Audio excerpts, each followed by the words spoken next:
ஒருத்தர் நம்ம சாதாரணமாக ஏமாற்றிட்டு போயிடலாம். ஆனால் அன்னைக்கு அவங்க ஒரு மன வழிபட்டாங்கல்ல, அந்த வருத்தங்கள் அது வந்து சாதாரணமானதா இருக்காது. சாபமாக அது சொல்லுவாங்க. இப்போ அந்த இடையில போனவங்கலாம் புலம்புறாங்கல்ல, அவன்லாம் நல்லா தாங்க இருக்கான், நல்லா தான் இருக்காங்க அப்படின்னு சொல்கிறாங்கல்ல. ஆனால் அவங்களால நல்லா இருக்க முடியாது. பொதுவா அந்த சனி வந்து ஆனா என்னன்னா நல்லா இருக்காங்கல்ல. ஆமா. அத பார்க்குறப்ப அப்படி தெரியும். எப்படினாலுங்க ஏமாத்துனவங்கள விட ஏமாந்தவங்களுக்கு தான் வலி அதிகம் அப்படின்னு நம்ம சொல்லுவோம். ஏன்னா ஏமாந்தவங்க தான் தாங்க முடியாம துடிப்பாங்க. ஏமாத்துனவங்க குற்ற உணர்ச்சியே இல்லாம இருப்பாங்க அப்படின்னா. ஆனா கண்டிப்பா அவங்க வருந்தக்கூடிய சூழ்நிலை வரும். ஏமாத்துனவங்களுக்கு தான் வலி அதிகமா இருக்கும். அத வந்து இந்த சனி பகவான் இறுதி காலங்கள்ல அவரு கொடுப்பாரு. சனி அப்படின்னாவே முடவன். அப்ப முடமாக்கிருவாரு. ஒண்ணு கை கால முடக்கிருவாரு. இல்லாட்டி வாய் பேச முடியாம முடக்கிருவார். இறுதி காலங்கள் வந்து ரொம்ப நரக வேதனையா இருக்கும்.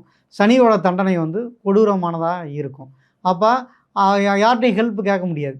ஆனா குரு வலுத்தவங்க, நல்லவங்களுக்கு வந்து இறுதி காலத்தில ஏதோ கஷ்டப்பட்டு வந்தேங்க, இப்பதாங்க ஒரு வீட்ட வாங்கினேன், அவன் ஏமாத்துனான், இவன் ஏமாத்துனான், இன்னைக்கு நிம்மதியா இருக்கேங்க அப்படிங்கிற ஒரு முடிவு குருவோட இவங்களுக்கும், அதே நேரம் சனியோட இருக்கவங்களுக்கு கடுமையான பாதிப்புகளையும் கட்டாயம் அது கொடுத்துருது.